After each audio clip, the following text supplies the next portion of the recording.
Hi there, and I'm back with another video. And in this video, we'll be going through D'Alembert's ratio test. It's a French name, so it sounds a little bit different. Okay, so we'll be going through D'Alembert's ratio test to check our convergence and divergence. I hope you still remember the terms convergence and divergence of a series.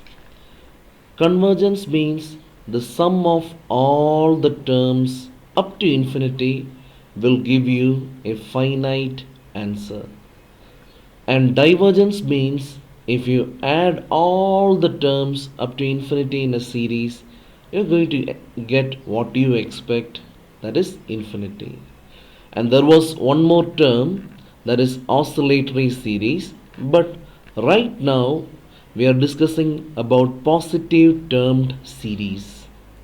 Positive termed series means all the terms in the series will be positive. So if you are good with these concepts, we can proceed. If not, you can watch my previous videos in which I explain convergence and divergence and limit comparison test. And as always, I'm going to ask, do you have paper and pen with you? Yeah, I hope you have. If not, pause the video, get a paper and pen, and let's start. Okay, let's move ahead.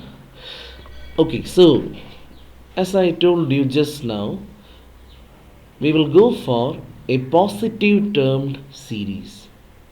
Why we are going for positive term series is a positive term series will have only two possibilities. Either the series will converge or the series will diverge. Okay, and the name for the series is sigma un.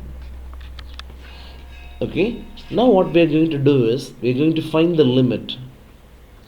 And as in limit comparison test, we don't need two different positive term series.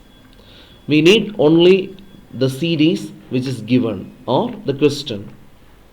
Okay, so we find the limit n tends to infinity un plus 1 the whole divided by un. And un plus 1 means the term next to the general term. That is, un is the general term. So let's say, I'll give you an example. If un is equal to n square, then un plus 1 will be, okay, I'll put a circle and then I'll make it n plus 1 the whole square. Suppose un is equal to n to the power n by n factorial, then un plus 1 will be, I'll repeat, it's better that you keep a circle for n in your mind. So what will be the answer? Yeah, n plus 1 the whole power n plus 1 the whole divided by n plus 1 factorial. So you find the limit and let the value of the limit be equal to L. So, and we decide everything with this limit value. If the value is less than 1, then our series will converge. If the value is bigger than 1, then our series will diverge. And if L equal to 1, we will not be able to make any conclusion from the test. So once more I'll explain. So we have our given series, that is sigma un, and make sure it is a positive termed series. And then what we do is we find the limit as n tends to infinity un plus 1 by un, and let the value be L. And now if L is less than 1, what sort of series will we get? Yeah, a convergent series. And if L is greater than 1, our series will be divergent. And if L equal to 1, we will not be able to make any conclusion from the test. So remember, I used the word, what you call, test fails. But actually what it means is we are not able to conclude anything.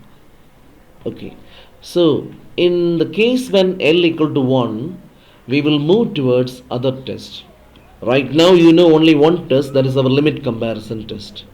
But we will be learning more tests to check the convergence and divergence. So remember, when you apply D'Albert's ratio test and let's say you got the value L is equal to 1, then we will use either limit comparison test or other test. Okay, so let's do one problem. So are you ready with pen and paper? Test for convergence sigma n by 2 to the power n. So it's a small question. Okay. Now, before we start, I have to tell you something. So look at this. You might be wondering, because earlier we had only one test, so things were easy. I'll give you a question, you will apply limit comparison test. But right now we have two tests. One is limit comparison and one is ratio test. So I don't want you to get confused. So remember, in the last video we did some special questions and we made sure the degree is negative. So remember, limit comparison test works really good when the degree of un is defined and is negative. Now take a look at ratio test. Ratio test is our D'Albert's ratio test. It works good for factorials. Suppose un contains, let's say, what you call n by n factorial, let's say n to the power n by n factorial. In such cases, or continued product. Continued product means maybe un will look like 1 into 3 into 5 into dot dot dot 2n minus 1, the whole divided by let's say n plus 1, something like this. So this is called continued products. And sometimes you may get un equal to n power n. So the power contains n. So I hope you're okay with this. So let's move ahead. Okay. Did you write the question? As before, what is the first thing you will do when you're asked to test for convergence and divergence?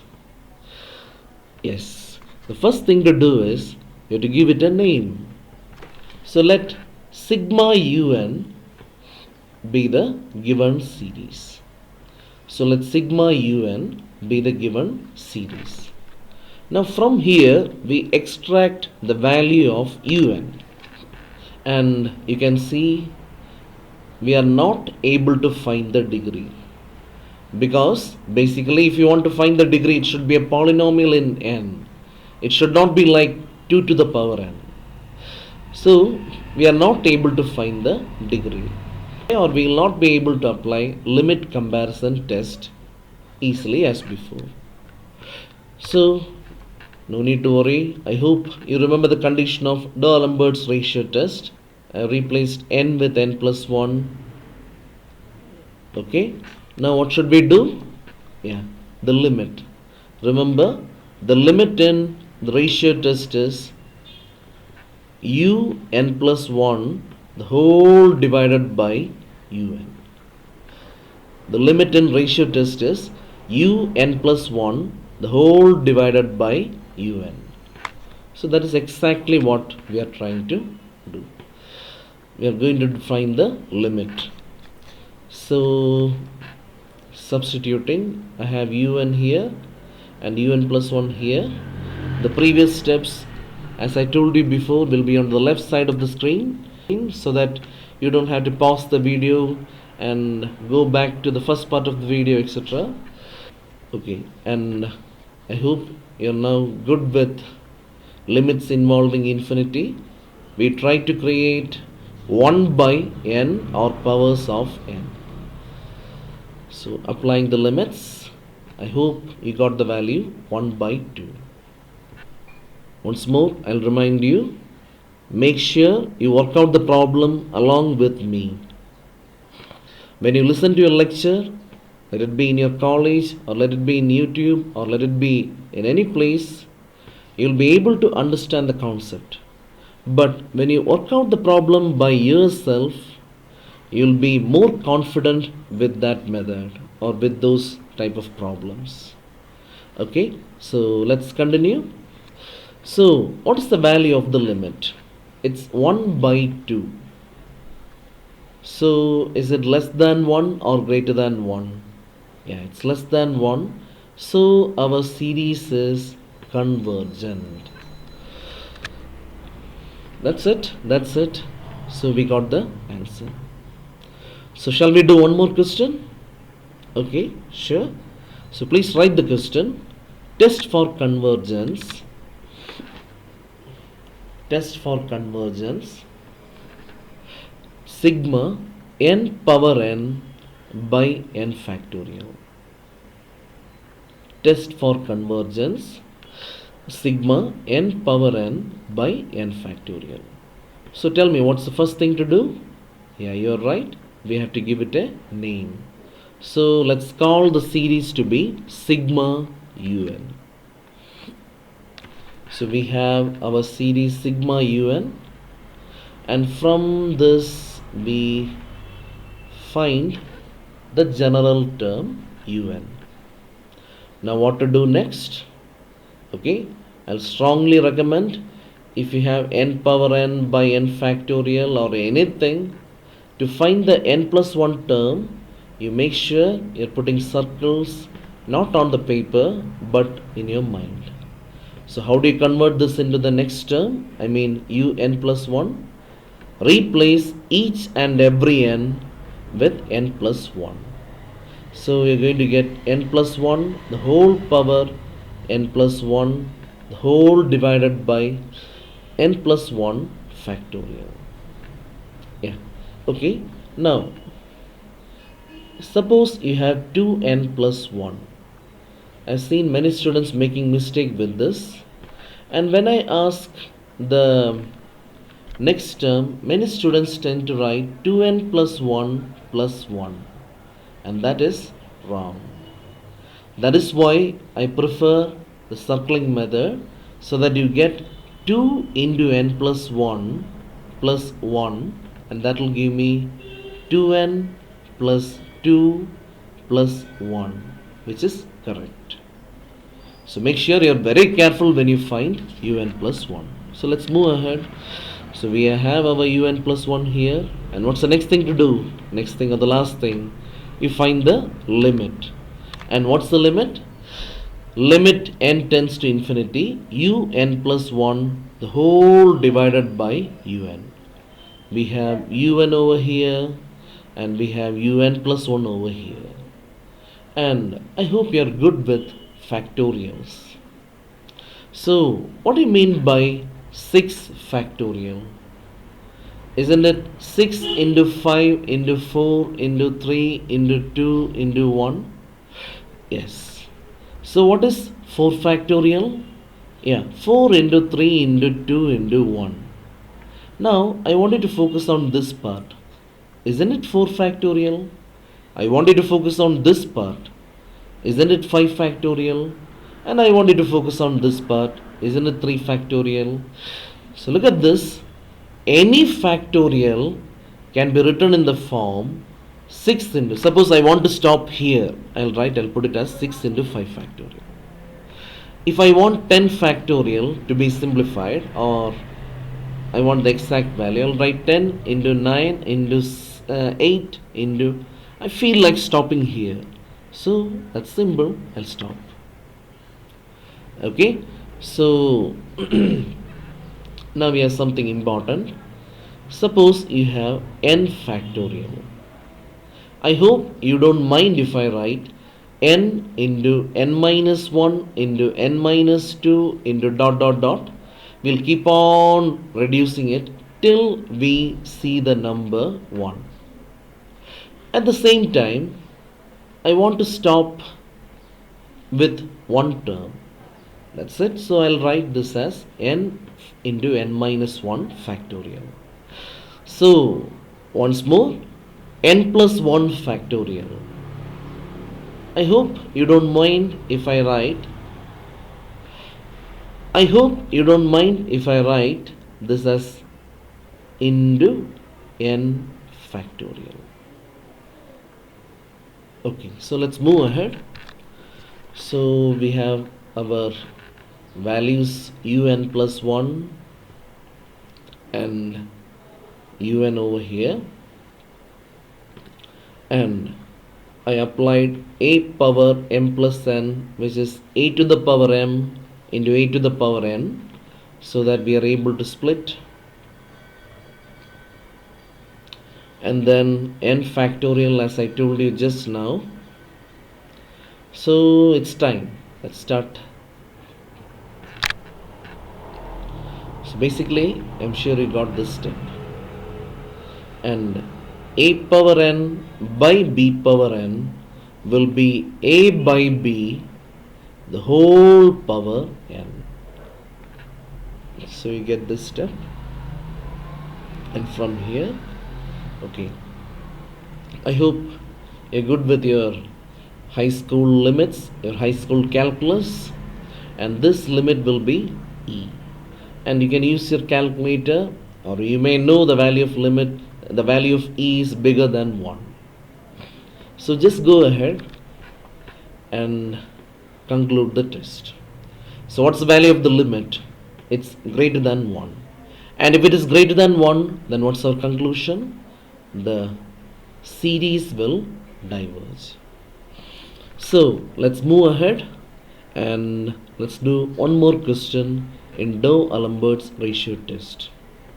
And I'll repeat, make sure you practice maximum number of questions, not 1 or 2 or 3 or 4. Take a book, take any textbook which you like, and start working out the problems, and work out maximum problems so that you are perfect with the method.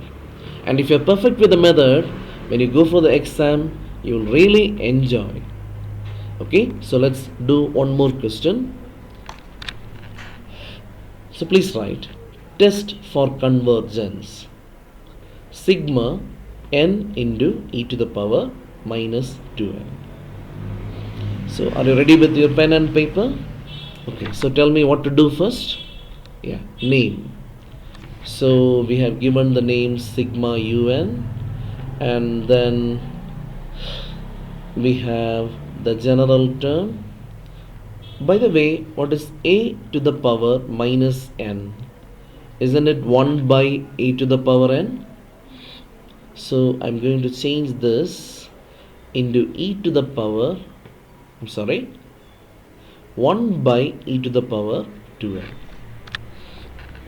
So I hope you're okay with the nth term.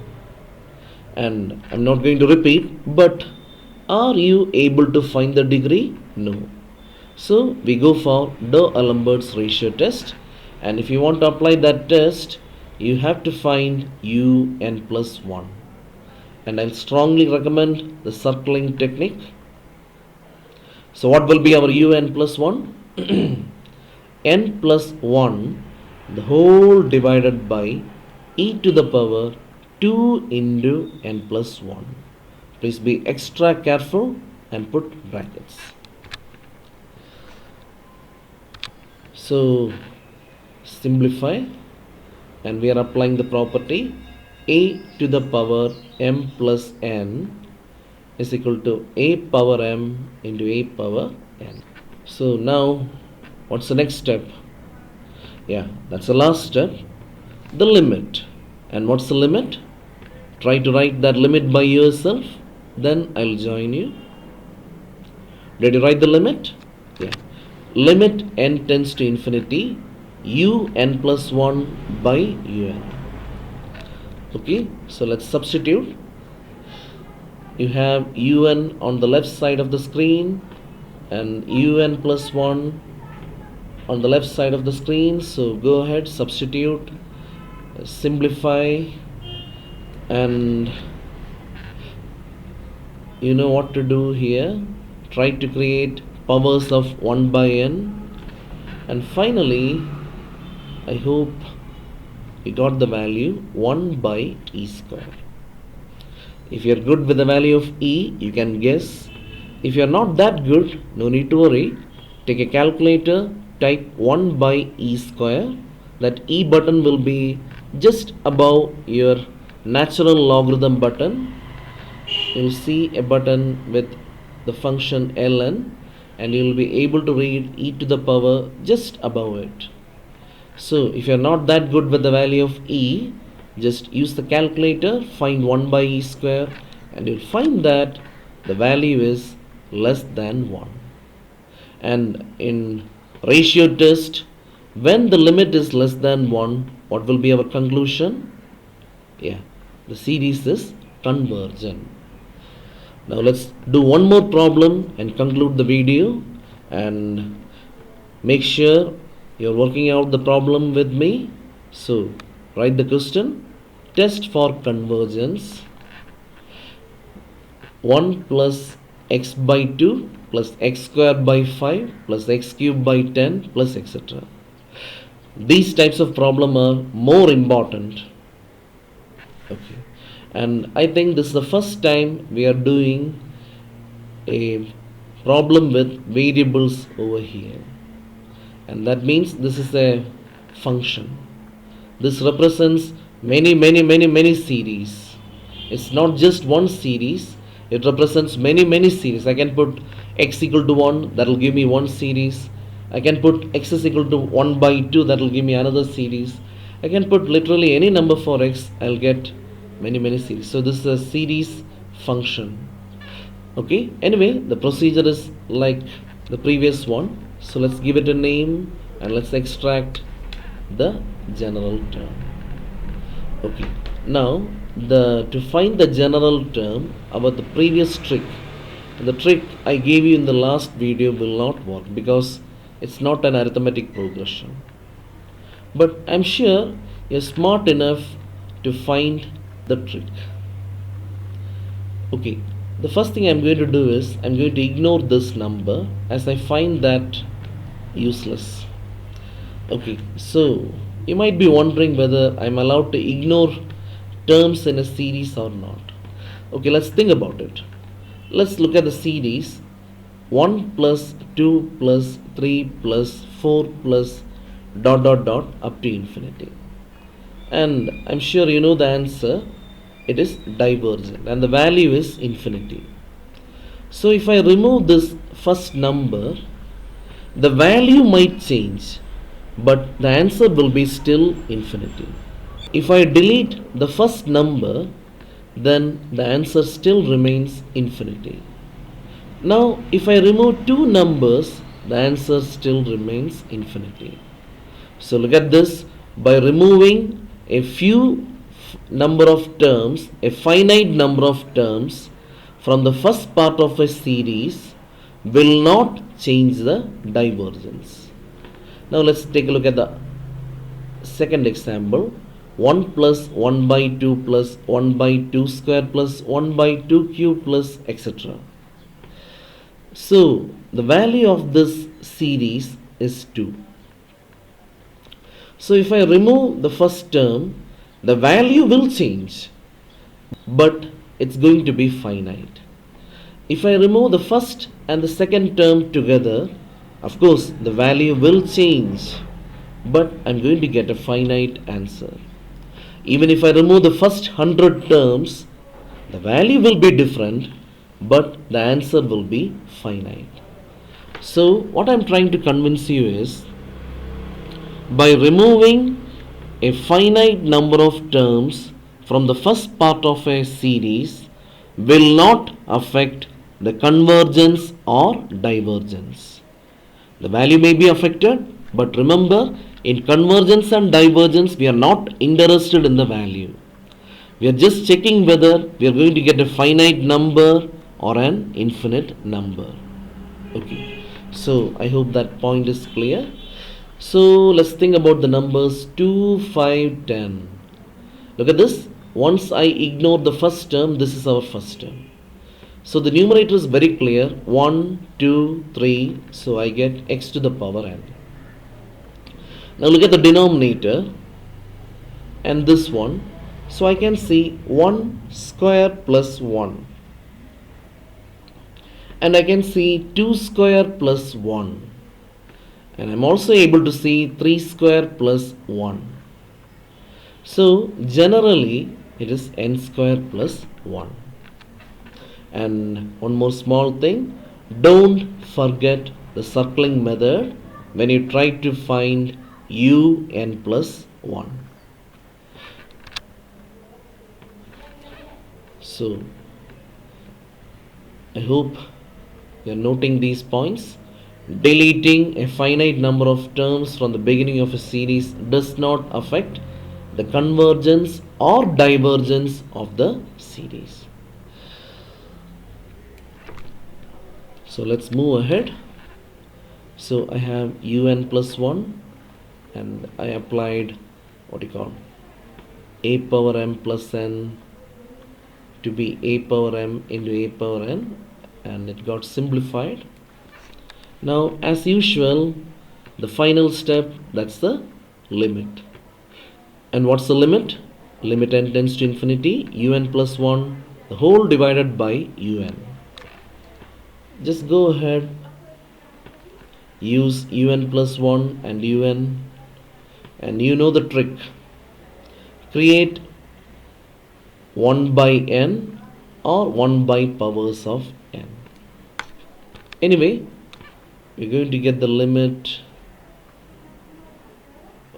Now here comes the twist in the problem. Till now we used to get the limit value as a number, like 1 by 2, maybe 3 by 5, maybe 7, or any number, any possible number, any possible real number. And when you have a number, we'll be able to compare. Oh, 7 is greater than 1, so it's going to diverge. 1 by 2 is less than 1, so our series is going to converge. But here we got the limit to be equal to x, and that means our result will depend on x. So here it goes. So this will be the conclusion. If x is less than 1, if x is less than 1, then the given series will converge. If x is greater than 1, the given series will diverge. And if x is equal to 1, we cannot decide, we are not able to conclude anything, the test fails. So we have the limit value x, and because the limit value is x, we are able to write a conclusion like this. So now what we do is, we cannot leave it as cannot decide. That's not a good way to write the answer. So what we do is, we put x is equal to 1 in the general term. You can look at the left side of the screen, you can see the general term, and now we put x equal to 1 in the general term, and 1 to the power n, since n is not infinity, this will be 1, so we get 1 by n square plus 1. And now take a look at this. We are able to find the degree. Initially we are not able to find the degree. I'll repeat, now we are able to find the degree, but initially we were not able to find the degree, and the degree is negative. So what are we going to do next? We are going to find Vn, because if we can find the degree, and if the degree is negative, then we can apply limit comparison test.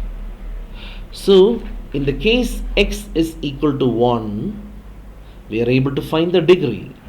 So what I did is, I'm constructing sigma Vn, and it's a p series, and by definition of p series, I know that it's going to converge because the value of p is greater than 1.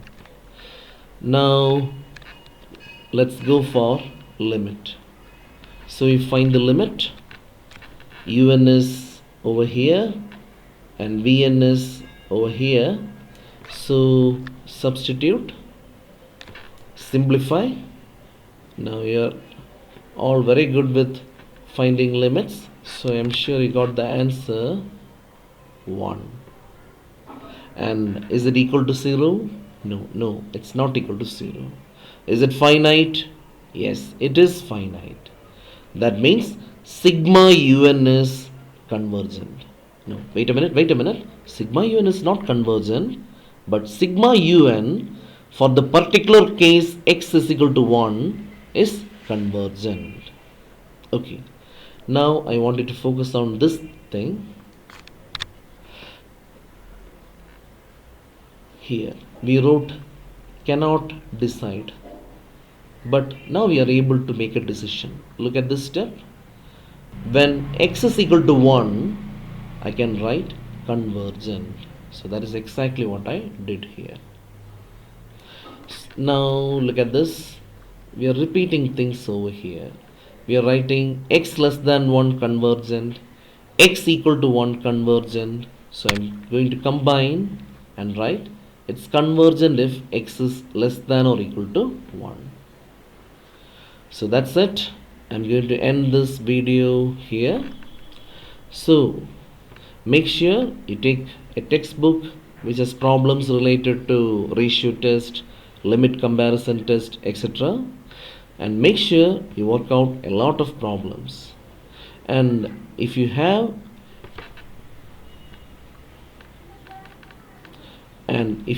any doubts regarding limit comparison test or ratio test, feel free to email me at sjmathtube@gmail.com, and I'll be soon back with another video in convergence and divergence. Till then, bye.